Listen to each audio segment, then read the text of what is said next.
Before the next episode of X Job Downloaded starts, I have a big favour to ask. If you've enjoyed any of our episodes so far, please can you click on the follow button on your platform.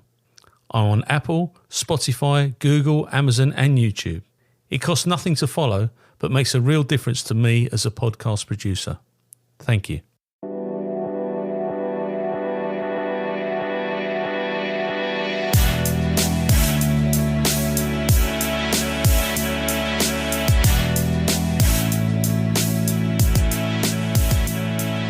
This interview is being tape recorded. My name is Paul Maleary and this is X Job Downloaded. And today I'm going to interview James Lee.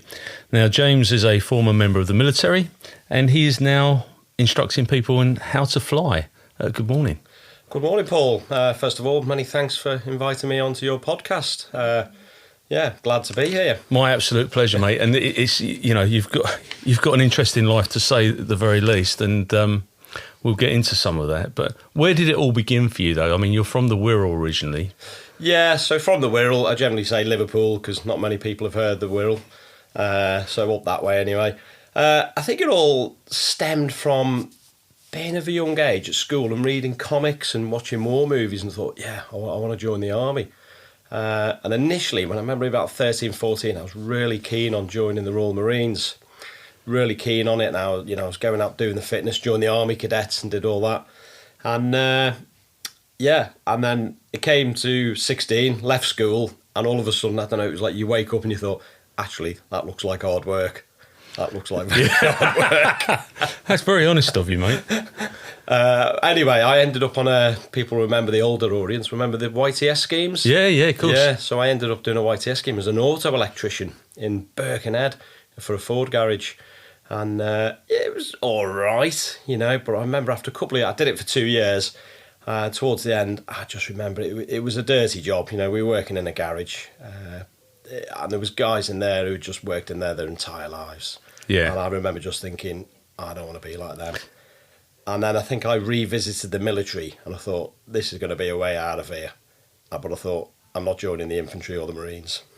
That is hard work. So what regiment were your army cadets lined up to? They were the Cheshire regiments, right, affiliated to. So the army cadets was great. You look back and it was just you were messing about. You got to fire guns and. I loved it. I loved it. It wasn't too serious looking back now. No, but it was good fun. It was structured and it actually moulds you into the person that you later become. Yeah, and I think it helped when I eventually joined the army. It wasn't like a massive shock to some, when I was in training, some of the guys, it was a huge shock. You sort of knew what was coming. You knew the discipline and what they sort of expected. So what did you join? What regiment did you join? So I joined the Royal Corp of Transport. I did try to join the RAF, and I remember going to the recruiting office in Liverpool one day, and they were closed. Oh. It must have been a Tuesday or a Thursday because they were closed for the weekend, Yeah. There might be a few digs against the RAF on this. Of course there is. I hold them in high regard, the RAF, but into service rivalry. Oh, I know. Yeah, I see it all. You have all the comedians going on about what the different messes look like and the different living quarters. It's going to turn up later on in this as well. So anyway, I went there. They were closed, and I eventually went into the army, and they were trying to get me to join it was the Cheshire Regiment, I think it was at the time. And I said, no, I'm not joining that. And I remember doing the test, and they sort of said, you've got a couple of brain cells.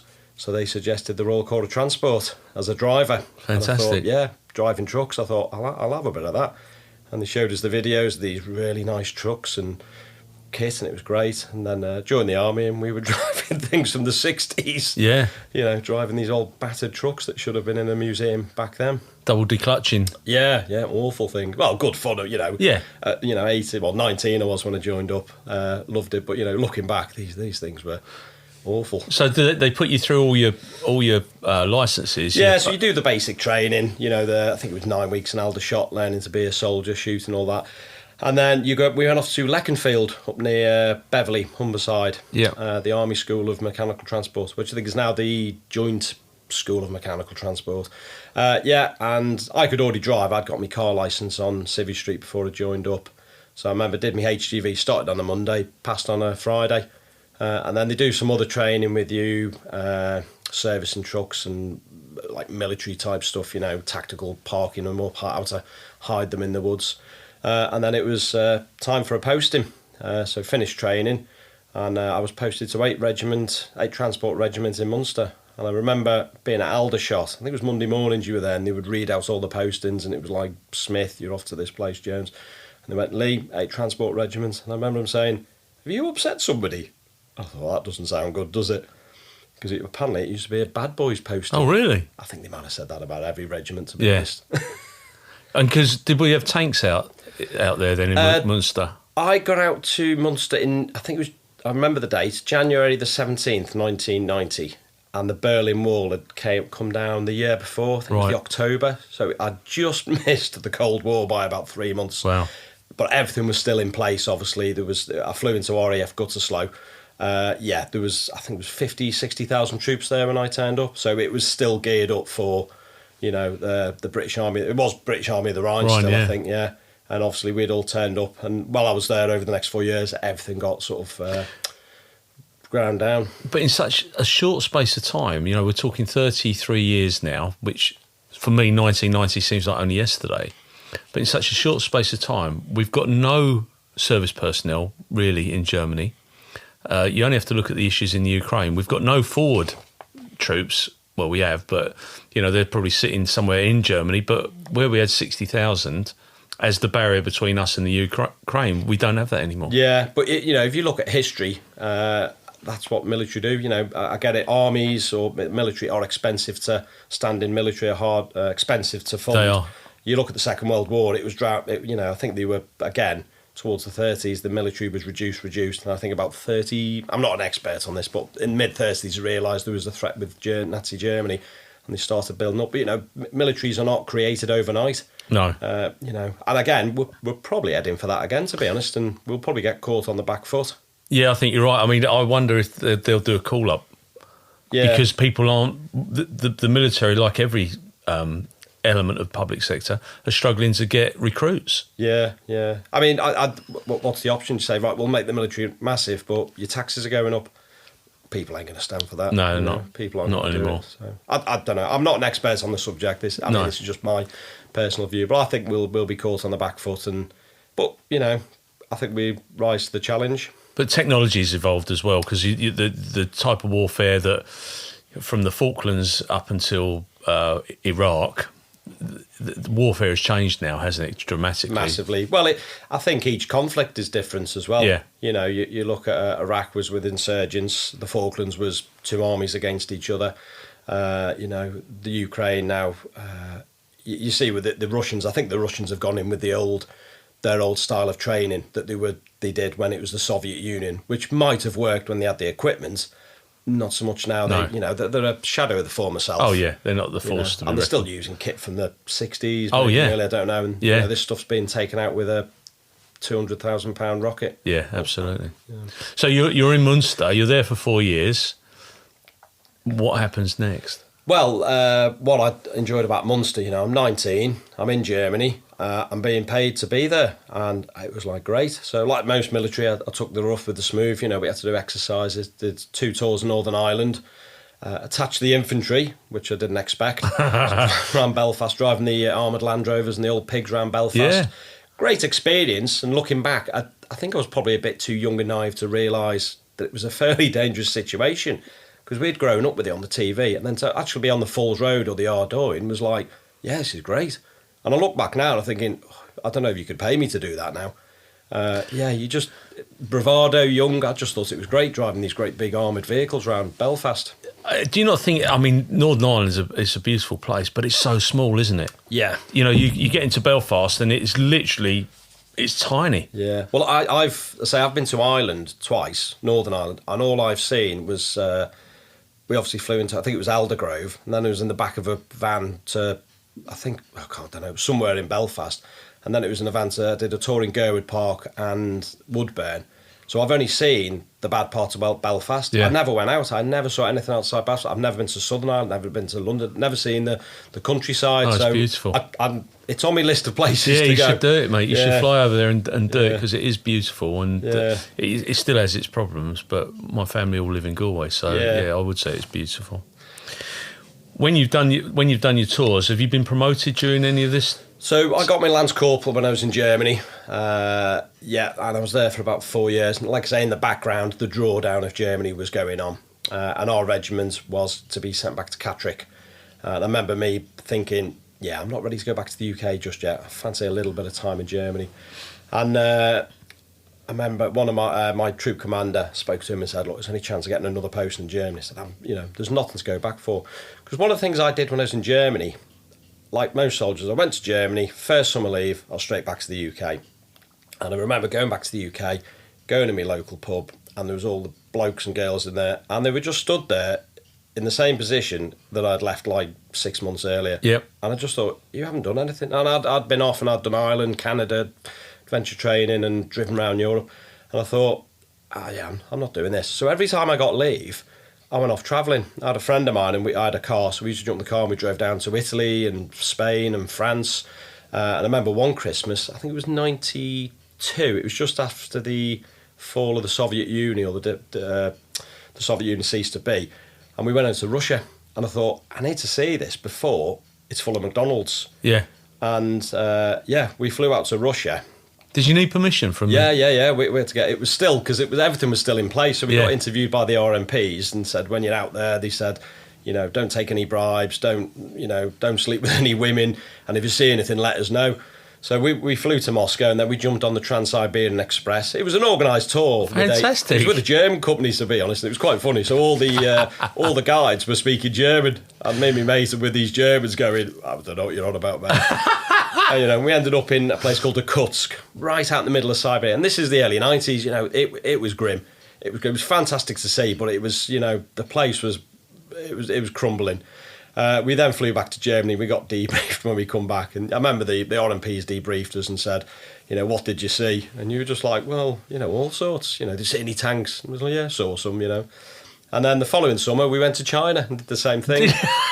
And then they went to do the brief because they said, right, you're going to communist China. And I think by then our troop commander just went, don't bother. They're a pair of lunatics, these guys. They'll be off somewhere. They're not going to defect, I don't think. So we did the same thing in China. And we went travelling. And I remember going over to... Because the wall had come down, I thought, we need to get over to Eastern Europe. And I remember going to Prague before it became fashionable. And it was something like £7 to stay in a city apartment right in the city centre. It's like £7 for a weekend. God knows what it is now. I remember going to Poland, and they were suffering from hyperinflation. And I think it was 8,000 zloty for a glass of beer. And we just had, our pockets were just stuffed full of notes, Polish zloty. It wasn't worth anything, and it was great to experience it, and I think good now, because I've been back since, and these places have changed. Yeah. Yes, they've become better, and it's good, but it was good to see them just as they came out of, 60 years or 40 years of communism. Where did you go to in China? Beijing was the place we stayed at. We did go up to see the Great Wall. It was an organised tour, so we got taken round. But, we did a tour of Tiananmen Square, and being 20 years old, me and my friend obviously asked some awkward questions to our tour guide, which was... That's very forward thinking, though. I mean, there's a lot of young soldiers wouldn't be doing that. They'd be going back to their homes and, down the British Legion for a pint, because everyone will be yakking and yarning with them. But to go off and travel, that's quite a... Yeah, I'm glad I did it. I am glad I did it. And the guy who did these trips with, funnily enough, my very last tour of Afghanistan, we bumped into each other on our, he was finishing the same time as me, and we had a good old reminisce of the time. So you've done your travelling, you're in Germany. What happens next? So our unit got sent back to Catterick, so we closed down the camp, and then I got posted down to 7 Transport Regiment in Bielefeld. So tipped up there, made a load of new mates, and again started the travelling thing again.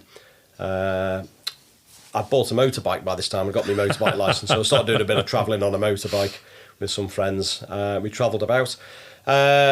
It was a good time in Bielefeld. I ended up being in Bielefeld till about 2001, so very fond. I've just come back from Bielefeld. I was there on Monday, actually. Oh, right. Yeah, so I still go over to see the place. Anyway, while I was there, I always ended up getting really good jobs for somebody. I always thought things happen for a reason. So I ended up running the Adventure Training Lodge down in the Harz Mountains, just up the blue, and said, right, we want you to go down there. I think I was down there for 4 months in this little wooden hut. I think it was right on the old East German border, and it was an old guard hut. And after the fall of the Berlin Wall, East Germany, they turned it into an Adventure Training Lodge. So I was just down there on my own in civvies, you know, totally unmilitary, and I'd look after this place and make sure there was enough oil in the, you know, the for the heaters and whatnot. Yeah. Keep the place and replace light bulbs, and units used to turn up and do adventure training for a few days and then disappear. That was great fun. Totally off the net, you know, out there on my own, loving it. And then during that time, I always remember that I popped back to the Bielefeld to pick up some kit and got told by a lady in the Naafi when I was buying some weekly shopping. She said, "Oh, you're off to Bosnia next week." And I thought, oh, that's good that the Naafi are telling us that. And then, yeah, we deployed to Bosnia for a tour in 96, April. It was after the Dayton Peace Agreement, so we went out there as part of NATO. Right. What was that like? Interesting. Obviously, all the hostilities had come to an end, but it was a bit precarious. So we were based in Split, and we were running gas, fuel, plastic knives and forks and paper plates up and around the place to make sure that NATO was still functioning. To drive around the country, and, you know, we'd heard of it in the news as the conflict had bubbled over. Yeah. But to go out there, it's fantastic place. Very sad to see the damage. Strange, because we were in Croatia, and I've been back there on holiday for several times now, as I'm sure loads of people have. And it is just bizarre to think, I was here with the military and I'm now on holiday. I can't see me going on holiday to Iraq and Afghanistan anytime soon. No. You know. But yeah, we got to travel around, see the country. Yeah, absolutely stunning place. You know, if you get the chance to go and visit. Yeah, I'd like to go to Dubrovnik and Split. And yeah. Superb. So brilliant tour, brilliant people we were with, driving these old trucks around. Quite, you know, hostilities had finished, but there was a big risk with traffic accidents because the roads weren't particularly good. The roads, I think they were made with, I think they put marble in the tarmac. Wow. So when it rained, they were very slippy. And we were driving around on cross-country tyres, so it was like driving slicks. Yeah. And we did have a high accident rate, and a few people got injured through that. You know, driving over these mountain passes. And some of the trucks, we had the fuel tankers, you know, again, very old bits of kit from many, many years ago. What was the reception like with the locals, though? Because there's still a rub between the different factions that are out there. Yeah, I remember there was one situation that sprung to mind. So I remember, I think it must have gone back to the war, because I think the Allies they backed the Serbs. Yeah. The Croatians were on the side of the Axis. And I remember crossing the boundary, stopping at the boundary somewhere we stopped for a coffee, and we were going into the Serb part, so we sort of felt a little bit safer.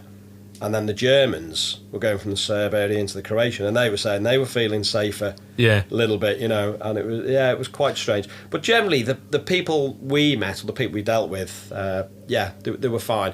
A lot of them were businessmen, you know, like the cafe owners used to pull over on the side of the road.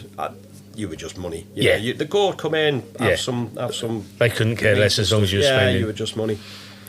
Yeah, it's strange, but that's recent history, isn't it? Yeah. And the atrocities that took place over there. And what was nice, I went back last year with a friend. He didn't serve there, but he was interested in going out, so we got a cheap flight out to Sarajevo and drove around the country, and I was blown away by how forward the country has come. Really? You know, yes, there's still a lot of damage visible, but, you know, I remember going to Sarajevo and driving down these little roads to get into the city centre, into the city. And like now, there's a 3-lane motorway that goes through mountains, and the motorways make UK motorways look awful. And I was blown away by how forward the country has come. But I was chatting to a guy out there. We did a city tour, and he was an ex-Bosniak policeman, and he was saying about it's just under the surface. It's still there. He was saying that it is the land of honey and blood. You know, they have years of prosperity, then there's a war, prosperity, war. Yeah. And he was saying with what's going on in Russia, it's just under the surface, and you're thinking, reading the news, and you're thinking it could flare up again. Yeah, they don't forget in some of these areas. They don't forget their history, and there will always be that rub between the different factions, I suppose. Yeah. What happens after Bosnia? So come back from Bosnia, and it was just back into normal duties. For the next few years, it was, you know, the old marching up and down the square, doing exercises. Did another tour of Bosnia, again, going back to see it. Then it changed then from, it was still NATO, but it was drawn down. Peace was obviously been implemented, so to speak. So we did another tour of that, and it was back to Germany. Got promoted to corporal, ended up being the CO's driver. which again fell on my feet with a nice little job, because again I was my own boss almost, so I didn't really have to answer to anyone. And then it got to about 2001, and I could see my route in the RCT is going down to a senior rank, sergeant level above, and it's basically like a fleet manager. And I remember thinking, yeah, that's not for me. That doesn't look particularly interesting. Now, as a driver, when I was in Bielefeld, we shared the camp with 24 transport regiments who were a movement controller regiments. The movement controllers are the military logisticians. Okay, there's only about 300 to 400 in the military. They have a lot of civilian staff, and these are the people who basically make things happen. You know, when you see the military in places, they've got them there, whether it be by boat, plane, truck, taxi even. So they do that. And I thought, yeah, that looks interesting, because, you know, you're using your brain a bit more, and they tended to go on little detachments. They didn't do so much of the army marching up and down the square stuff, which really appealed to me, and I thought, I'd like to do some real-time work. And plus, they always seem to be staying in hotels. So I remember bumping him in Poland, and we were just sleeping next to the trucks out on the training area in January, you know, -10. It was awful. But yeah, the movement controllers were in the hotel down the road. Yeah, I remember that was I was thinking, yeah, I'm sold. That's I'm a job gonna for have me. a bit of that. And at that point in the military, they had a bit of a retention issue with soldiers. So I remember they were pushing, instead of getting out, they said retrade to another job. The movement controls were also the Royal Logistic Corps that the RCT had become. I think it was back in '93. They amalgamated several cap badges. I think, what was it? Service Ordnance Corps, the chefs and whatnot, and they just made them into the RLC, the really large corps. So we had become the RLC. So it was RLC to RLC, so it wasn't a problem. So 2001, just before 9/11, I went off to Deep Cut. People may have heard of the barracks, probably for the wrong reasons, but that's where the School of Logistics was. And it was there to become a mover. So it was almost like 2 steps back, but I was hoping to go 3 steps forward in regards to promotion and job satisfaction. So retraded and was subsequently posted to Marchwood, the military port in Southampton. Basically, I was a corporal, but I was technically like a private because I'd only just done the course. So it was a few years just catching up with the trade, getting the experience, which came quickly, you know, and it was fine. And then at Marchwood, I remember we were there for the second Gulf War. And that was an interesting time, because we just, overnight, we went on to 24-hour ops. And I've never worked so hard in my life. Really? It was about 8 weeks of this kit just coming in the port constantly, just containers, vehicles, armoured vehicles, and it was just never ending. And the strange thing was when we sent the last one, that was it. Then we literally sat around, we just ended up playing football, and then the Gulf War started and we were just waiting back at Marchwood. And then a period of time later, it then just all started coming back. All this equipment. So what were you loading? The RFA stuff? Or? No, so it was civilian ships taken up from trade. Right. So it was all sorts. We do have our own ships now, but they've only got I think they've got 6 of them or something, or 4, I can't remember. So we were taking up these things from trade, and we would just load all units onto them, containers. A lot of them were Russian, actually. I remember one episode where we would put a protection force on there, I think about 6 or 8 guys, and they were there when it went through the Suez. And we put these guys on this Russian ship. And we said, yeah, you're good. And they were like, yeah, fine. We said, right, we'll see you later. 20 minutes later, one of them come over and said, you need to take us down to Tesco's now. He said, all they've got on this ship is literally boiled cabbage. And they said, we cannot eat boiled cabbage. So he said, you need to take us down to Tesco's. We're going to buy a job lot of pot noodles and beans and stuff. Wow. So, yeah, it was, again, interesting time loading ships. Yeah, I bet. And you're seeing the products both ends, aren't you? You're seeing the bits that come back. There's probably less bits that come back than go out there. Well, it went out fairly accurately. You know, it was all went out in order. And when it came back, it was just thrown on the boats out there. Came back the port, and the port was just littered with equipment. We didn't know who it was. And I remember we had to find out who it belonged to and get it off to them. And then there was all the war trophies that came back. Yeah. You know, when we had a load of T-55s and all just lying around the port, these units. And I remember there was an anti-aircraft gun that turned up and somebody stole it. And we reported, we had the MOD police there. Yeah. And we reported, said, look, somebody's stolen this gun. And they just said, we can't do anything about it. Because they said, you've stolen it from Iraq. So he said, technically, we can't do anything about it. He said, if Saddam Hussein comes up to the front gate today and says, can I have my anti-aircraft gun back? He He says, technically, we have to give it to him. So this anti-aircraft gun, I don't know where it went. Somewhere. It's on someone's wall. Someone's garage. It's got to be on a wall, yeah. Somebody's nicked it. It's on the wall somewhere. Yeah, the military are well known for their souvenirs. If it's not screwed down, it will come home with them. And so you've then moved on from Southampton. So Southampton got promoted sergeant and posted to Shorncliffe down in Kent for a couple of years, which was really great. Nice part of the country. I was only there for 18 months. I got promoted again within 18 months fairly quick. I got promoted to staff sergeant and sent out to Cyprus. So attached or unattached? Attached to the RAF in RAF Akrotiri. Oh. And I ended up working in the Joint Service Support Unit down at Limassol Port, basically running the port. So civilian clothes for 2 years. Nice. Didn't touch a weapon for 2 years. Did have to wear the uniform because we used to get sent out to Jordan and Israel to do these little jobs now and again whenever we were buying stuff or sending stuff to them. So we'd go out there and offload because we were the nearest movers. So, but yeah, 2 years in Cyprus. What a lovely job. Fantastic, I was literally in tears when I got posted back. I bet. Yeah. Yeah, so Cyprus is a great place, and it's well connected with the British military as well, isn't it? When you came back, where did you go to? So I got a posting back to Germany, which I was over the moon with. I thought, great. It was sad to leave Cyprus. Got posted back to Germany. I think January it was. I was a bit miserable. Come from the nice Cypriot sun to a German winter. Back to 24 Regiment in Bielefeld. So I was back on familiar ground. And I was there from 2008 till I finished in 2011. Right. So another 3 years there, which was a great 3 years. Great unit, great bunch of people, some great times. Did you get picked up again in that? No. I was getting towards the end. I had one last shout at promotion right at the end, and I just missed out because they don't promote you in your last 2 years, and I just missed out. Wow. Unfortunately, I don't know. But in that time, you've been to Afghanistan. Yes, so I'd got back there. I'd done a first tour of Iraq. The unit we were in, a lot of these tours were last minute. So it was literally like you'd come into work on a Monday and they'd say, "What are you doing this weekend? Having a barbecue?" No, you're not. Pack your gear, you're off out. So I got sent out to Iraq for the drawdown.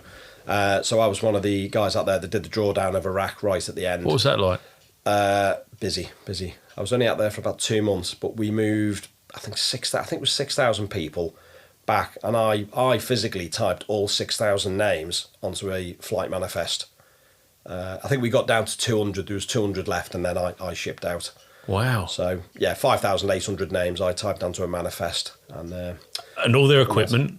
All their equipment? Their equipment, a lot of equipment was left, not the sort of sensitive equipment. So there was a lot of stuff that they just left behind and they sold to the locals. But interesting. Everything was drawn down back. And we were pretty much left. I think they were left alone. There was one episode where the camps were protected by have you seen the flat phalanx guns? Like they used to have on the ships, and they were like Gatling guns, and they would basically shoot the mortars at the sky. And while I was there, not really much happening. And then they said, we're going to switch these things off. It got down to there was like a few hundred people who said, we're going to switch them off at midnight on this day. And they must have known. Literally 2 minutes past midnight when they switched off, the incoming rounds came in. So somebody somewhere knew that these things were getting switched off. Thankfully, that was the last one. And then it was out to Kuwait, back to the UK, job done. So... What was the atmosphere like, though? You've got 6,000 people that are transitioning back to... They just wanted to go home. Yeah. A lot of them were milling about. Obviously, the RAF were with the fleet transport, the VC-10s and the Tri-Stars. And anybody in the military remembers that. These things were coming to the end of the career, end of the life. So they were quite often going tech, breaking down. And a lot of guys getting frustrated, because they were just hanging about and there's nothing to do. There's nothing to do there. But we got them out.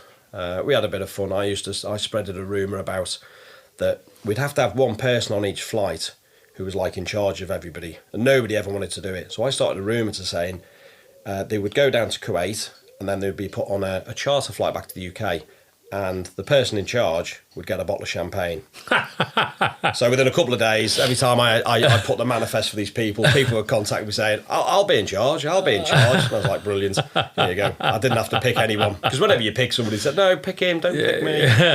So this room got round, they were going to get a bottle of champagne, and I didn't have to pick anyone anymore. How did they come back from Q8? They weren't on commercial flight. No, so it was, we flew them, Hercs, I think it was. Possibly, did we have the C-17? It's a long time ago now. To get a bit phased. But anyway, we shifted them down to. They went down to Kuwait, I think, and then it was Siver, basically all VC10s out of a mixture, back to the UK via Cyprus for the old. They used to do the decompression, 24 hours in Cyprus. I think that's how we did it. So it's all getting a bit. Misty in the brain. There's a great author called Ian Moore who is brilliant, and he used to go and do decompression stuff out in Cyprus. He tells quite a harrowing story, actually, about his contact with some of the young squaddies there who weren't recovering particularly well after their deployment to Afghanistan and to Iraq. You know,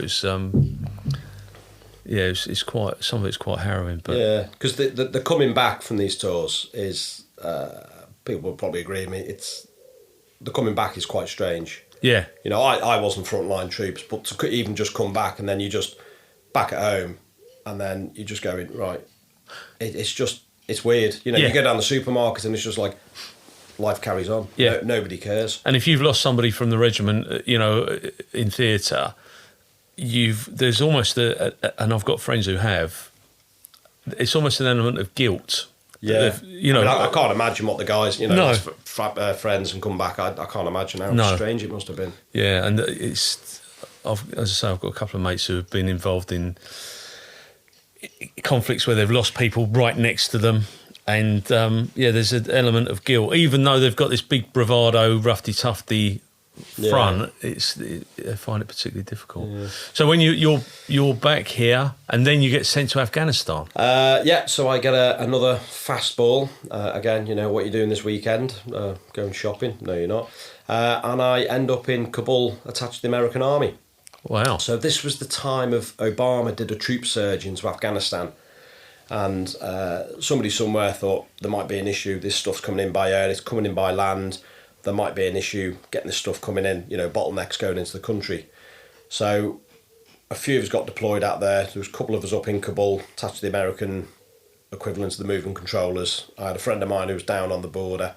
We had another guy down in, I think it was Karachi, and this stuff's coming in. And potentially it could have been a problem. But this just puts the size of the American military into context.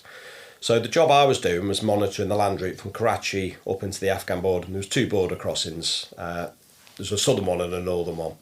We tended to use the southern one, not so much the northern one. And my friend who was down there, he was monitoring this stuff coming across. And it was hard because this stuff comes up by, roads, and it's not got a big sticker on it saying property of MOD or the American. No. It's in containers. So we were struggling to work out what it was. Anyway, we'd do these daily briefings, and we'd have to brief on how much stuff's coming across the border. And the Americans were like, we had 400 containers come over the border today. Okay. And Britain, we had 3. 400. So you were like, this is not an issue. And it was like, I'm not too sure why we need to be here now. And that job lasted for about 4 months. And it just made me wonder the size of the American Army. And I remember at the end of that tour, we went down to, I can't remember, we went to another camp somewhere. And I remember them saying the Americans had more helicopters on this one camp than the entire British military. And you think, they're big. The American Army is massive. We struggled. I struggled to comprehend the size of it. But you look at the number of casualties they had as well. Yeah. Well, yeah. It was almost expected that they'd lose a certain percentage, so they'd overinflate the numbers. And I mean, there's no consolation to the families that lost their nearest and dearest, but it appeared to be like that. Yeah. Did you see much aggravation down there? We in Kabul, well, a lot of it was IDF and direct fire into Kabul airport, which was very inaccurate. We had to go down into town now and again, or over to other camps to do things and whatnot, paperwork.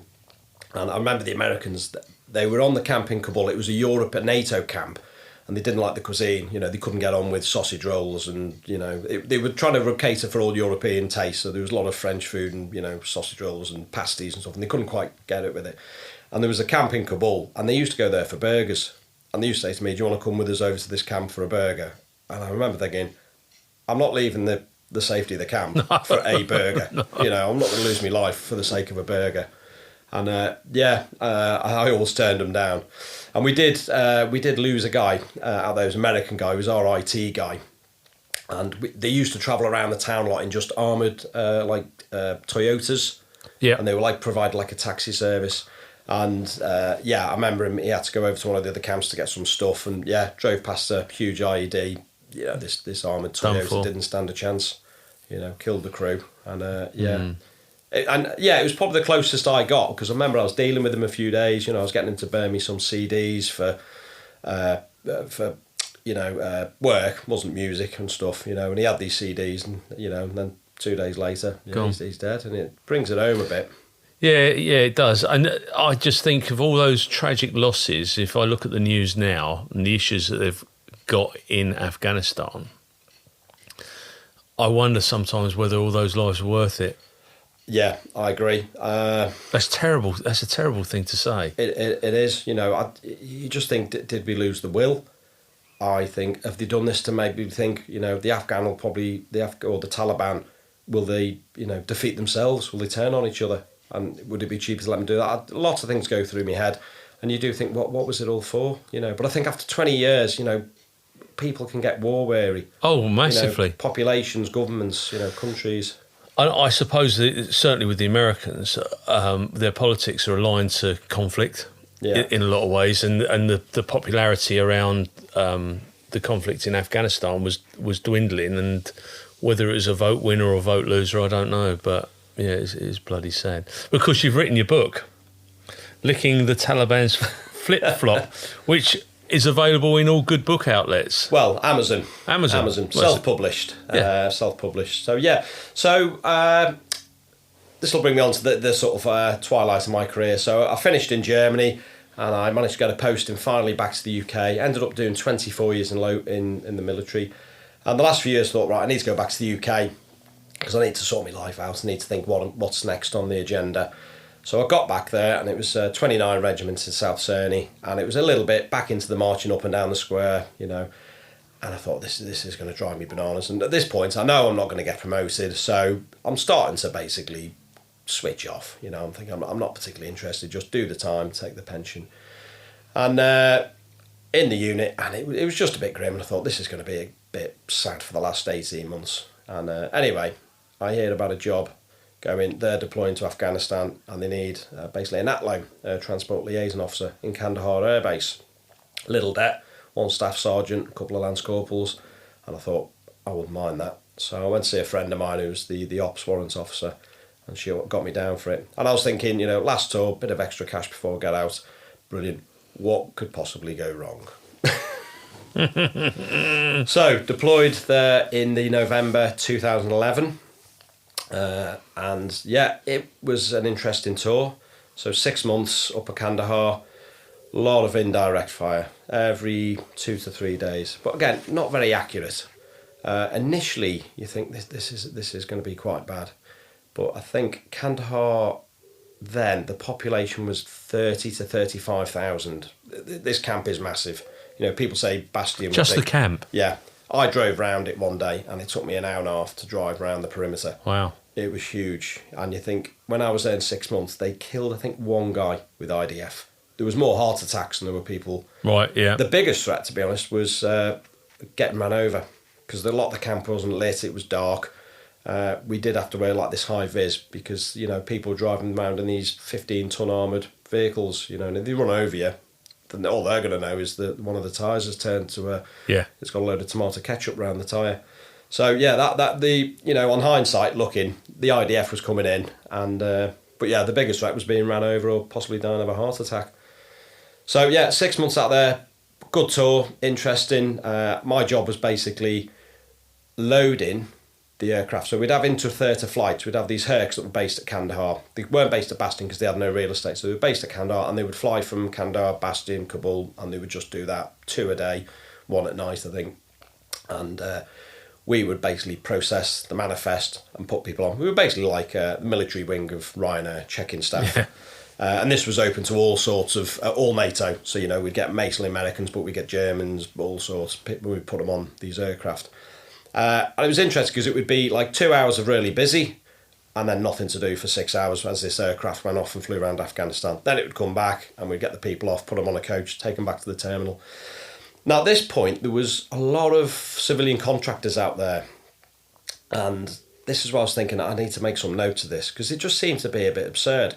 So I was doing a job out there that the taxpayer was paying for, and there was a civilian company also doing the same job. So basically, when we checked in staff, I would be there watching my Lance Corporal. Next to him, I had a civilian counterpart who I'd keep one eye on him. To my left, there was a guy, civilian contractor, doing my job, keeping an eye on me, keeping an eye on my Lance Corporal, and keeping an eye on this guy. And I just thought, this is barking mad. We could run with this out, this guy. But, he could do it or I could do it. Either I don't need to be here or he doesn't need to be here. Why are we both here? And this guy was on, I don't know what he was on, loads, tax-free. Yeah, of course. And I thought, this is barking mad. So I started taking some notes. And I thought, this is the last tour. And then I thought, well, this should go down on paper, really. And the tour was, I tried to capture the humorous elements or, the things like this with people doing other people's jobs. Yeah. Now, I read Spike Milligan as a kid. One of the first books I read is my part in his downfall. Yeah. And I think it stuck me. And I read them several times and I've read them, reread them recently. And I think that shows in the book. Now, the backdrop was the Afghan conflict. And, I can't take away from that. It was a serious time. But I've tried to capture the elements that the British do best, which is the humour and the coping mechanisms. And it's basically a book of, it's almost short stories and observations. And I've geared it up for the civilian market, really. Because it's taken off for the military market, because people read it and go, yeah, I remember that, and that's really good. But I've tried to aim it at the civilians. Because before I started the book, when I eventually got out, I thought, I'm going to do a creative writing course. I left school with 0 qualifications. I thought, I'm going to do a creative writing course. And did this course and it was great. And part of the homework, we'd have to write these bits, stories. So I wrote a bit from my book and I read it out to the class. And the class was full of, there was a couple of teenagers, a couple of old ladies, a couple of guys, older guys and stuff. And they all just went, that's just bizarre. He goes, I've never heard. He goes, you hear about people going to war and, up the front line. He goes, we didn't know all this went on in the background. No. And I thought, yeah, I think I've got a market here. I think I've got an idea. Now, that wasn't the main thing for publishing the book. The reason behind writing the book was for me kids, because they used to just see me disappear off for 6 months. And I initially said, and I've got the names in the front of the book, because I wanted them to know this is what the dad got up to. When he disappeared for 6 months, this is what they wanted to do. So then informing the civilians and selling the book is the second part of it, really. And the kids have wrote it and they think it's fantastic. And they can now see day to day what I was doing. Have you put it into an audio book? No, that I have got the plan to do that. If anybody out there has got any tips, I'm not an expert on it. So I'm quite open for doing that. And that is on my list of things. I've been meaning to do it for a couple of years. I need to get that ticked off and get it in an audio book. We can talk about that off of here, but you do, because I think it's a great idea, and like you say, people don't understand that the mechanisms of conflict. They think that it's everyone's going out and fighting. They don't realise that there's a huge industry directly behind every conflict. Yeah, the loggies, all the whole lot. It's like not everyone in the RAF is a pilot. Not everyone in the army is in the infantry. And I remember chatting to civilian friends, and they always say, you're in the army, and they normally ask you, bet you can't talk about it. You say, well, ask away. And then they normally say, did you kill anyone? Did you kill anyone? You think, well, no, not personally, but I was involved in an industry that resulted in death, so to speak. So, I think it's just possibly, just trying to get that across. I mean, there's a lot of Afghan books out there from the guys up at the sharp end. I'm taking nothing away from this fantastic what they've done, but I think there's less books talking about the day-to-day army. The guys sometimes will get called remps and stuff. Without us, they wouldn't have the bullets on the front line. No, exactly. We need dentists, we need mechanics, we need everybody. It's a game. It's a team game. Well, I can't remember what regiment he went in with, but a family friend was a chef, and during the first Iraq conflict, the army needs to, they march on their stomach at the end of the day, and he's in the tank going across the border. There he is on BBC News or whatever it is, but he was a chef. Yeah. Because you need to have these people as part of it's an intrinsic part of war. I mean, we are soldiers first. Yeah, of course. Tradesmen next, but we do the trade more than we do the soldiering. Yeah, of course. That was our bread and butter. When it comes to, infantry tactics, we weren't particularly good, but we weren't meant to be. But you look at logistics. You look at what's happening in Russia. The Russian logistics, totally different setup, I believe.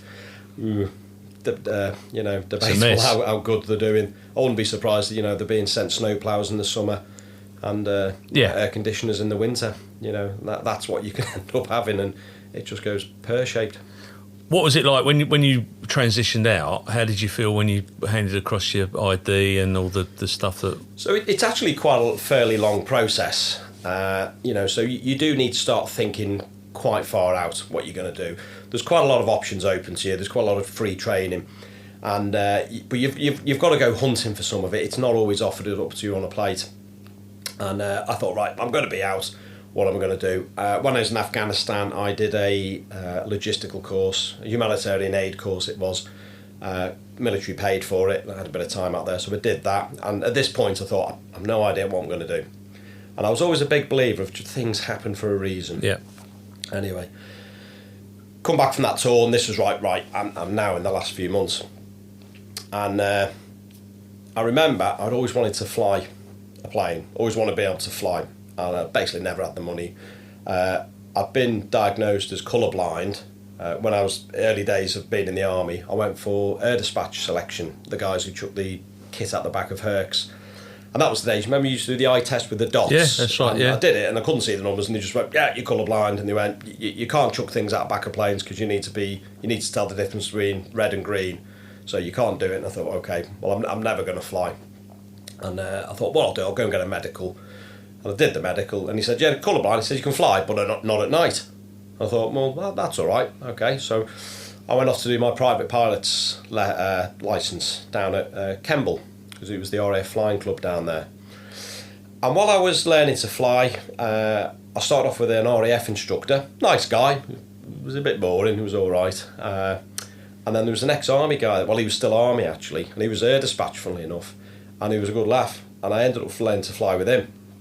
And he said to me, and he had done his instructor rating, got his commercial licence, got his instructor rating while he was in the army many, many years ago. And he said, "Why didn't you become a flying instructor?"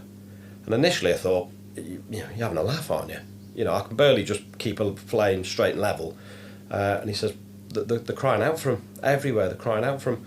And at this point, as the movement trade background I had, when I went to the old career transition workshops, the things they were sort of trying to put you down was like project management, health and safety. Yeah. And every time they mentioned them, a little bit of me inside just died. And I thought, I don't really want to do that. And anyway, got my private licence.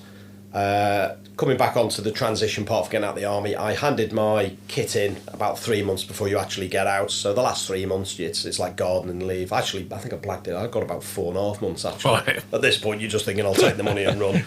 Handed me kit in, and the last few months getting paid, and I ended up getting a job in Coventry Airport as the ops manager for a flying school. Wow. At this point, I'd got my private licence, and that was part of the criteria. They said you need to have a pilot's licence. Private is okay, because you need to understand what's going on. So I worked for them as I got out. There's a bit of overlap, but I remember the last day, because I'd basically left about 2 months before. I'd left camp, handed me kit in, then I had to go back on I think it was the 5th of August, 2013, went back, went in to see some clerk, give me ID card, and that was it.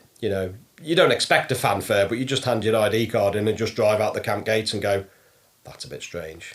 Is that it? Yeah. You think, of course, they're not going to have a brass band and fireworks, but you do just drive out going, is that it? I'd had the leave and do's and stuff. I'd been seen off by friends, so that actual moment sticks with you as you literally drive out the camp gates for the last time, and that was quite bizarre. And I think a lot of people can relate to that. Yeah, okay. And there's no pomp, but no, they're not going to do anything. No. Anyway, I was up at Coventry doing this job, and I got chatting to somebody up there, and they said, they've progressed from these tests for colour blindness, it's now not looking at the dots on the numbers. They've got a computer test. So I thought, well, to be an instructor, you have to have basically a commercial medical, which is the medical for a private licence is fairly stringent, but the medical for a commercial licence is very stringent. And I thought, okay, and they said, why don't you go down to Gatwick? They do this test, and basically they can now work out how colourblind you are or how colourblind you aren't. So I booked it, went down. The test was broken down into 3 parts, so it progressively gets harder. So I did the first one, and they went, you're good. They said, you're a bit colourblind, but it's not that bad.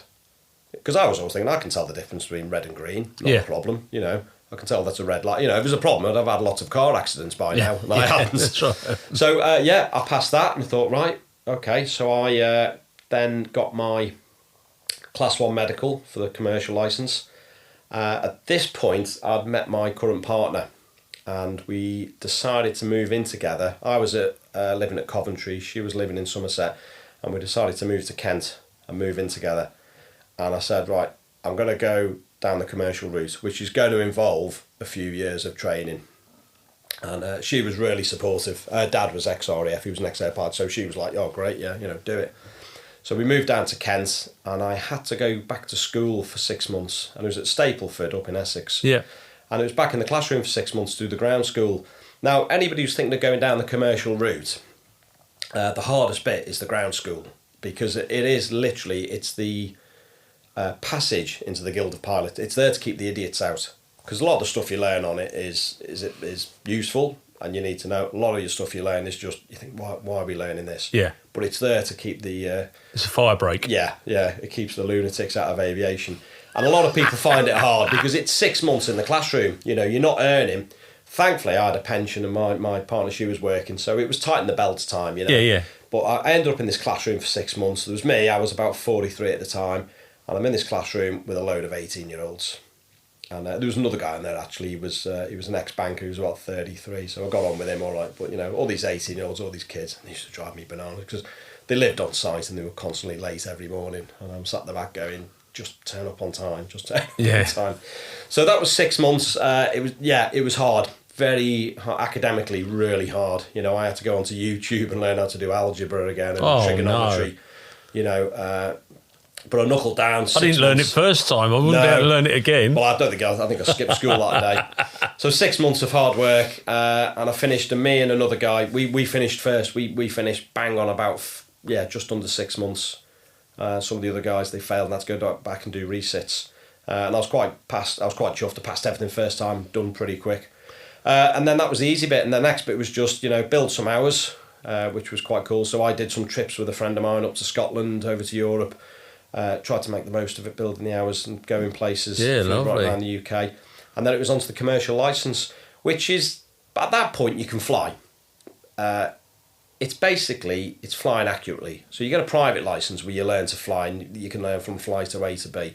Get a commercial licence, it's in the same aircraft, but basically you're doing more accurate flying, learning how to be more efficient. And what the commercial licence is on its own is not anything. It's a bit like a bus licence. It just means you can fly and get paid. On its own, you can't actually do anything. So you have to do something to it. Now, just one for your viewers to give them an idea, because people presume if you've got a commercial licence you can fly jets. There's actually 3 licences in the industry. So there's the private pilot licence, which a lot of people just do for fun. It means you can fly around for fun, take your mates up, take your mum up. Commercial licence, which then just means you can earn money while flying, but you have to have something connected to that, like an instructor rating. And then there's the transport pilot licence. Right. So I did the commercial and the instructor rating so I can teach. The people then normally go down the transport pilot's licence. They do multi-engine training, multi-crew training, instrument training, and they end up with what they call an air transport pilot's licence. And that's the job you get when you join, you know, that's the licence you need when you join Ryanair to go and fly the big jet to Malaga and back. Right. And I was never going to do that route. 1, because I didn't have the money, because it's an expensive game. And 2, I just thought, I don't want to be flying from UK to somewhere like Naples in a Ryanair. And then people say, where were you today? I was at Naples. They go, were you really? Because you probably never got out of the cockpit and you've just flown straight back. And it didn't interest me, like, to be honest. Like I said, it's an expensive game. I used the old golden handshake from the military to fund this. And to be honest, when I got to the end of my instructor rating, there was nothing left in the bank. The bank was empty. I got the instructor rating, and Stapleford offered me a job straight away. Generally, most people who do the instructor course there, they will give you a job. And hey presto, I was now employed at Stapleford, well, self-employed right. as a flying instructor. How fantastic is that? How much does it cost for somebody to go through their licence? If today I wanted, and I have to say I don't, but if I wanted to go down the route of becoming have a private licence. So the cost for a private licence, again, it's not going to be mega accurate, but if you budgeted for about £12,000, wow, you might do it less, you might a bit more. So you've got to account for the flying. Yeah. You've got to do a certain amount of hours before you can take the test, which is 45 hours. Majority of people take about 50 to 55. Right. Very few people do it at 45. You've got to pay for a medical. You've got to buy some equipment. You've got to buy a headset. You've got to buy some what they call an e-board and a flight bag, and you get all this stuff. You also have to pay for the exams. So I generally say if you budget for about £12,000, you should be able to get, at most airfields in the UK, you should be able to get a private pilot's licence. And that will basically enable you to fly about, whether it just be to local airfield or you could fly across Europe if you've got the confidence. Wow. But you can take your mates up. If you want to do a commercial, before you start the commercial, you've got to build about 175 hours. Most aircraft got, again, wildly varies. You can get aircraft from £130 an hour to £180 an hour. So, you do the sums times, you'll already have 40 to 50 hours under your belt. So you've still got to build about another 120, maybe more. You do the sums at £180 an hour. It's quite expensive. Yeah. Plus, whenever you land anywhere away, you generally have to pay a landing fee. So it can add up. The commercial licence, funnily enough, it's 25 hours, but it's only about, it may have changed that when I did. It was about £10,000 right for a commercial licence. And you do that on it's a more expensive aircraft because you have to do what's called a complex aircraft. So it's got undercarriage that goes up and down. Oh, I see. And you've got a variable prop, so the propeller moves, so you can go faster and slower. So it's a little bit more complex. Are they the sorts of aircraft that jockeys zip around the country in? Yeah, possibly. It's only a single propeller, so you end up with an SEP, a single engine piston licence. So that's done on a complex aircraft, not particularly hard. And basically, what it's doing is just getting your flying more accurate. So, for example, when you're on test and they say, "Take me to Colchester," and you have to say, "Right, we're going to be at Colchester in 5 minutes," and if you're there in 7 minutes, it's a fail. Really? Yeah. So from that, I then did the instructor rating. I mean, commercial licence, coming back onto that, I hated it. It was horrible because they train you up to a certain level that you take the test. If I sat a test now, I'll probably just about scrape through. But they train you up. It's a bit like driving, you got your hands at 10 You've got to do everything by the book. Everything is by the book. I then did the instructor rating, which was super interesting. So you do things on that, but it's instructing. I was an instructor in the army, I was a HGV instructor, motorbike instructor, so it came naturally to me. But it was a really enjoyable course, and funnily enough, the guy who did my instructor rating lives in Whittam. Oh, right. So I was stopped off for a cup of tea on the way up, and I was hoping to bump into him, but I didn't see him. But super interesting course, and you do some aerobatics or spinning. And by this point, you now understand, and you do look back to when you got a PPL, where you thought, I've got a pilot's licence. And at this point, you look back and go, I don't think I actually knew what was going on. So you understand the dangers now. And even then, so when you finish all this, you've probably got about 240 hours in your logbook. And you go, I've got a commercial licence. Now I'm up to, I think it must be 3,000 hours plus. Right. But I now look back to when I first passed and go, I probably wasn't that good. That was okay, but it wasn't brilliant. And at 3,000 hours, they generally said about 1,000 hours, you can consider yourself an half-decent pilot. Wow. And do people come to you direct, or do they go through the flying school to get your services? So just to go on how it came about, so when I got the offer the job at Stapleford as self-employed, I worked there for about a year and a half, just doing teaching or doing trial flights, taking up people's mums and dads' flight experiences. So I did that for about a year and a half just to get the experience, build the time. Now, at this point, some of the guys I'd taught had gone on to get the private pilot licence. And what would happen is they wouldn't fly very often, so then they'd have to come back to me for a check flight. And I was going, haven't you been flying? Why do you not fly? Go and fly somewhere. And they go, I haven't got the confidence. New pilots, flying up there, it can be quite scary. Yeah. Same sort of thing would be like passing your driving test on a Monday, and then saying, right, Yeah, but Tuesday you're not morning, 2,500 feet up in the air, though, are you? Or Tuesday morning, saying, right, you're driving into central London. So I get it, so people, when they will fly locally. So I thought, I start taking people here, take them over to France, take them up to Scotland, start taking them a bit further. So I started doing that with some. I started short by just going over to France, over to the Channel Islands, over to Wales. And then it just grew out of that, and a lot of people started contacting me. And as I flew further afield, I then built up these contacts around Europe and Scotland. And it's just progressed from that. So and then I started using social media, free platform, which is great. And people were contacting me on the internet. I took a guy down to Croatia. My first trip to Croatia, I took a guy, the aviation world may know of him, the flying reporter, a guy called John Hunt, really nice guy. And we'd been chatting on the internet, and I said, I'm going down to Croatia, and he flies, and I said, why don't you follow us? And he came down to Croatia, and he's an ex-BBC journalist, so he's filmed it and put it into nice YouTube stuff, and it's all edited really well, way beyond what I could do. I'm taking a photo on my iPhone or something, and he edited it and put it out there, and the amount of people that came to me after that and said, I saw you on the Flying Reporters channel, can we go down to Croatia or Poland and whatnot?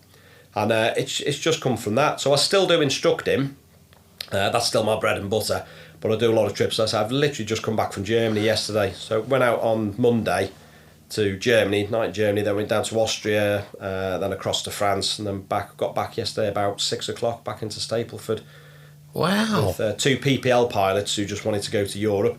So showing them how to do the immigration procedures into the EU, how to do flight plans, just building the confidence, saying, look, going into new airfields, it's not that hard. We went into Salzburg, which is a big, scary airfield.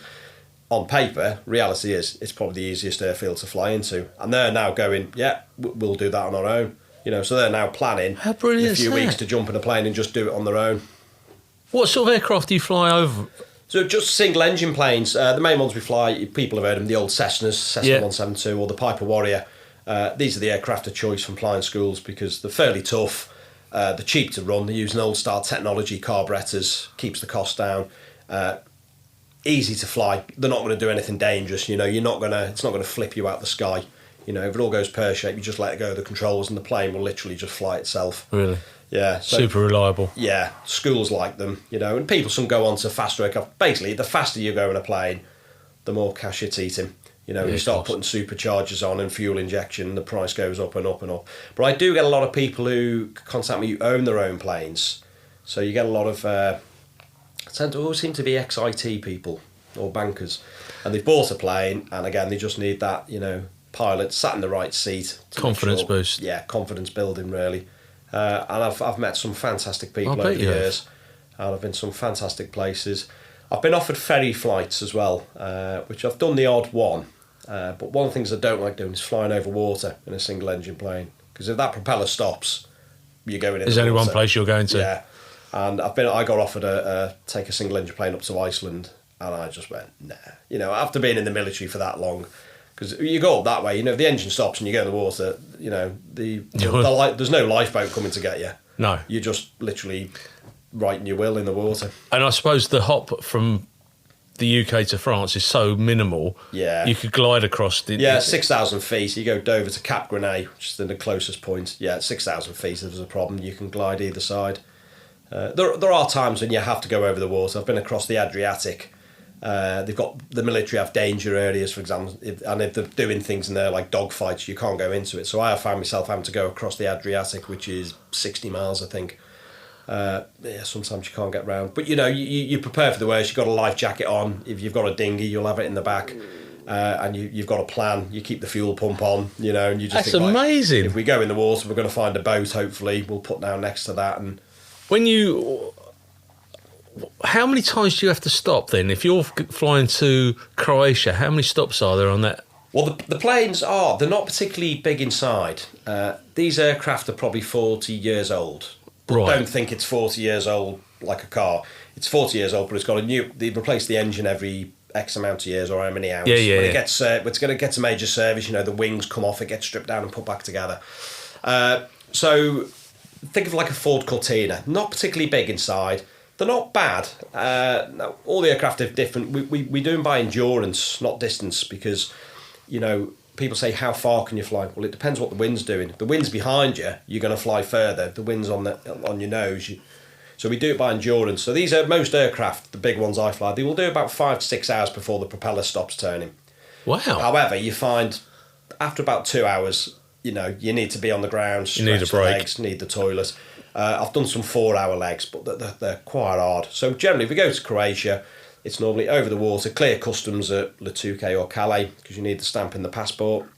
We clear then customs, a couple of hours down to maybe sort of southern Germany, bit of fuel, down towards maybe Salzburg for a leg stretch, a bit more fuel, up over the Alps into Slovenia, and then down to Croatia. And these aircraft, the aircraft I fly, they do about 90 knots. So Croatia is about a day and a half. You could do it in a day, but you'd have to be off at 6 a.m. and have no delays. Some of the aircraft are flown as well will do 150 knots. Yeah, you can get to Croatia in a day, no problem. But you know, you've got to take weather into account as well. You know, if there's a thunderstorm over the Alps, I was down by the Alps the other day. There was a load of thunderstorms over the Alps. You know, if you wanted to go over the Alps, you're not going over. And then we have a height issue with the Alps because these aircraft we can't go above 10,000 feet. Right. Because you need oxygen. It doesn't mean at 10,001 feet you're going to pass out, but at 10,000 feet is like the safe limit. Anything higher than that, you're going to start getting hypoxia and, you know, the worst could happen. So in the Alps, some of the peaks are 12,000 feet. So you might have an issue getting over. And it's to do with the heat as well. When it's hot, like we've had the hot weather, the air is thinner. So the aircraft performs less. So I've been down over the Alps in the summer and it will only go to 8,000 feet and it will physically not climb any higher. Because it just every time you pull back, the speed drops off. Well, I never. And you pick up these tips. So if there's any wind, you go and fly on one side of the mountain, and hopefully you get an updraft, and it might give you another 500,000 feet, bit of a push up to get over. And normally about 9,000 feet, you can pick your way through the Alps. You know, you've got the peaks, but again, we are flying what's called visual. We're not flying on instruments, so we are. You know, I'm sitting here grinning. if the Alps are covered in cloud, you're not going through. No, because you know you're going to end up flying into what we call cumulus granite. You know, and that's not going to end well. No. So all the flying I'm doing is visual. Because when you fly on instruments, when you're in cloud, there's nothing to see, and it's hard work. It's okay for a bit, but you would not want to be flying for 2 hours. I mean, these aircraft haven't got autopilot. A lot of the ones that fly, so you're physically doing it and you're just staring at the instruments because there's nothing to see, there's no outside visual reference, and it's exhausting.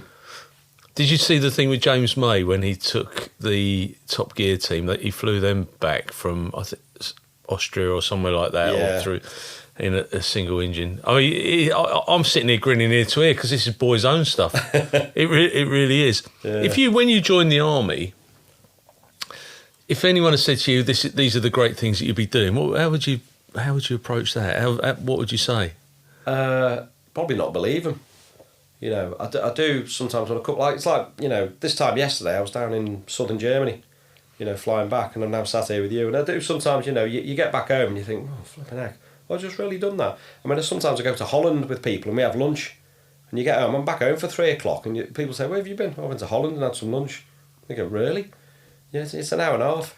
I'm off to France tomorrow with a guy. Go to Lituke for some lunch. So he'll fly over, and again, I'm just showing him how to do the paperwork and make sure he, you know, stays safe. We'll land, we'll have some lunch and come back. Easy. How lovely. But it's like anything. If you've done it, you know, when I first started this, flight to France was a big thing. Now I can do it in my sleep. Yeah, of course. You know, it's like your job. You do your job in your sleep. I wouldn't know where to start with your job. Because you're going to relocate, how will that impact on what you're going to do or what you do? A little bit. I mean, part of the relocation, I think it's the military background. So when I moved to Kent with my partner, and after about 3 years, I was like, I'm ready to move. I'm getting itchy feet now. And we were about to move just before the lockdown. And when we went into lockdown, we thought, oh, hold on, we better sit this out. Anyway, 3-4 years later, we finally instigated the move, and we go in a couple of weeks. And I think part of that is, just itchy feet. I need a new scenery. And part of the challenge I like, because I do have some customers actually, because I have customers on my books who are based all around the UK, and some are based down there, so I've still I've got them, so not a problem. And I will travel. I've flown with people from Wolverhampton and the other side of London, you know, so, and there's quite a few based about, and because it's a plane, they normally either come down and pick me up or I drive up and we fly from there. So I've got a few down there, but I look the challenge of building up another customer base down there. Yeah. On the back of doing the instructing out of one of the local airfields, and they basically approached them and said, I'm moving down here, do you need an instructor? And yeah, of course they always need instructors, because the problem with instructing is it's possibly not sexy enough for people. People, when they learn to fly or go to the commercial, they want to be, especially young kids, they want to be airline pilots, which I get, and that's fine. But nobody wants to be an instructor, because historically the money is not great, and it's a seasonal job. The money's okay in the summer. You know, if you could earn the same money through 12 months of the year, it would be a very well-paid job. Because of the seasonality, if some people, you know, and some of the schools don't pay that well because they're trying to keep their overheads down. And there are some places where you think, I could earn more money in McDonald's than teaching people to fly. But you've got to branch out. You've got to do, I do ground school sessions. I'm doing one on Saturday teaching people a navigation system that we use. Right. The odd ferry flight when you get it, when it's not to Iceland maybe. I've done one from Lithuania back to the UK. That was good. So you just got to sort of branch out with anything. And I also, with your self-employment, you I don't know, you might be the same, Paul. I like the hustle. Yeah. I like the you know the digging variety, for work, the digging for work. You know, getting people on board, selling it to people. And, yeah. You know, I've had people come up to me saying, "Oh, you know, I want to do a flight with you, but I'm not too sure." You know, I said, "Come on, then, we'll do it." And they've come back and they're grinning from ear to ear. Yeah, I bet. You know, there was one guy I taught, and I took him down to Sarajevo. And I thought I want to go back to Sarajevo, because I flew in there in a helicopter once, drove in as well, but I flew in a helicopter, and I thought, how cool would it be to fly a plane? So we flew down, we went down to Pula in the north, and down to Dubrovnik, had a night in Dubrovnik. And that's another thing, to fly into an airfield that I've flown into Dubrovnik with TUI or Wizz Air, whoever it was, and then to fly in yourself is quite cool to think I've landed this airfield in a jet, and I've landed in a little plane. And then we went out to Sarajevo, and then on the way back we went and flew over places I'd served at. And I don't think he quite got it, but I was thinking, I was down there not long after the war, and it was a no-fly zone, and you couldn't fly it. Anyway, I took this guy all over these places, and he went for a job interview with a company. And one of the things they do when they get a job interview, they want to look at the logbook. And they were quite impressed that the entries he had in his logbook. You know, he wasn't just the normal pilot where he had his local airfield and he had been to Sandown in the Isle of Wight or Le Touquet in France. You know, this was right across Europe. Sarajevo and Dubrovnik, and, you know, in Austria and Salzburg. And they were quite impressed. And whether that got him the job, I don't know, but he did come back to me and he said that they were quite impressed with his logbook, and it gave me a really good sense of fulfillment, because he just said it was one of the best things he's ever done. And I've had quite a few pilots like that come back and just say, you know, they're so glad. Because when you're building your hours, you've got to make it one of several things.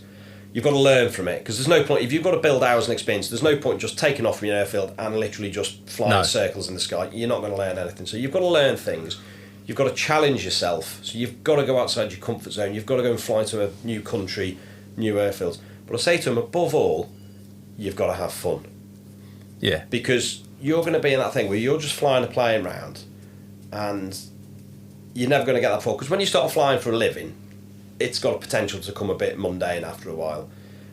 One of the guys I took on another trip, but it always sticks in my mind, we went down to Southern Europe, and we had breakfast in the south of France. We then had lunch in Corsica, and then we had dinner in Andorra. And I just think, how cool is that? And we, you know, up and down the coast, over the water. That's very cool. You know. That is very... it's bonkers, isn't it? This boy from Wirral, who's now flying around Europe as a free spirit. So if people want to contact you, we'll put your email address in the body of the podcast, all your social media links, everything else. I've got a website, buddiesaviation.club. There's a contact on there. I'll give you the email address. Yep. Aviation is a small world, so, you know, to be honest, I can be found on Facebook if you just put in Buddies Aviation, or Twitter. It's on there as Buddies Aviation. So aviation is generally small. It's quite a niche area as well. So my name is out there, you know. Yeah. I'm not quite as famous as some pilots, but, you know, my name is out there for what I do. Yeah, no, I think I'll it's keep brilliant. doing it as long as I can, you know, as long as I keep passing that medical, I will keep doing it. There will come a day where, you know, I'll go for the medical and they'll say, yeah, I'm afraid that heart's sounding not too good. You might need to hang up your flying gloves. Well, hopefully that's a long, long way off yet, mate. in the police we have a thing where we ask our contributors if they've got anything else to add, alter or correct. So have you got anything that you'd like to add, alter or correct from today's statement? No, I think we've pretty much covered anything, everything. I've really enjoyed it today. I found it absolutely fascinating. Like I say, I think it's the boy's own stuff in me that I was great at flying. I enjoyed flying until I had kids, and then I became a nervous flyer. And now my kids are offhand. I couldn't care less. I was the other way, because when I was in the army and we went in the back of planes, or I flew on a BA flighter, I hated it. I didn't like what was going on. And now, I remember somebody bought me a trial flight many, many years ago, and I went, I'm not doing that. And I went off and did a racing car instead. And I was literally terrified of flying.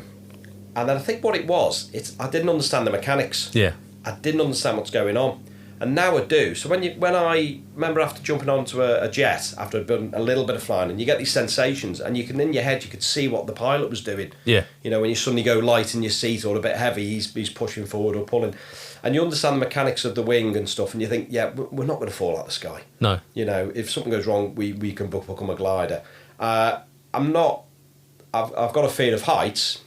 Have you? Put me in a cockpit, sit in the door, and you bank the plane over, and I'm looking out the right window, 3,000 feet. I love it. Nothing doesn't bother me. But go up a ladder, to take the weeds up the gutter at home, and I'm thinking, oh my God, I'm going to die. I love it. I have to have a window seat on a plane because I just love looking out. And I flew back from Australia last year, and I can't remember, we were coming over, and we were really up high, sort of almost like Nepal or wherever it was, but we were coming across this really high, and you could see the villages. Yeah. You're literally these mountain villages. Yeah. Amazing. Absolutely, I absolutely love it. Well, if we can try it, we should take you up actually. This afternoon. I've got to do filming this afternoon, but listen, please keep in touch with us because I find your story fascinating, and I wish you well. And I'm sure that people will enjoy this. They'll find all your links in the body of the text that's on the podcast. But thank you so much for your time today. I've thoroughly enjoyed it. Yeah, just one thing to add before I go. I said the book is on Amazon. Yeah. But you can find me on, I've started an account on Twitter, @posted_to_BAOR. Bit of a sort of comedy account. It's doing well, that's where I picked you up, because I saw the BAOR and I thought, I knew what that meant. But if anybody wants a signed copy of the book, just drop me a message on there. I've got a load of books at home I'll send off. We recently did a stall down at Headcorn during the Battle of Britain Day. That went really well. Brilliant. It was good to talk to the public about it and give the books to a lot of people. A lady came up to me and said she'd never read a book in her life, bought the book, so hopefully, I don't know if she was listening. Yeah, brilliant. I hope she's enjoyed it. That was really cool. It was good. I'm looking forward to it. But as I say, everything's going to be, all your social media links, your book link, everything's going to be in the body of the text. I mean, if anybody's got any questions on writing a book, happy to answer the questions. I'm not the expert on it, but I can certainly offer advice and how I went about it. Brilliant. Well, I'm sure that they will take you up on that. Thank you so much for your time today. No problems. You're a good man. Thanks very much.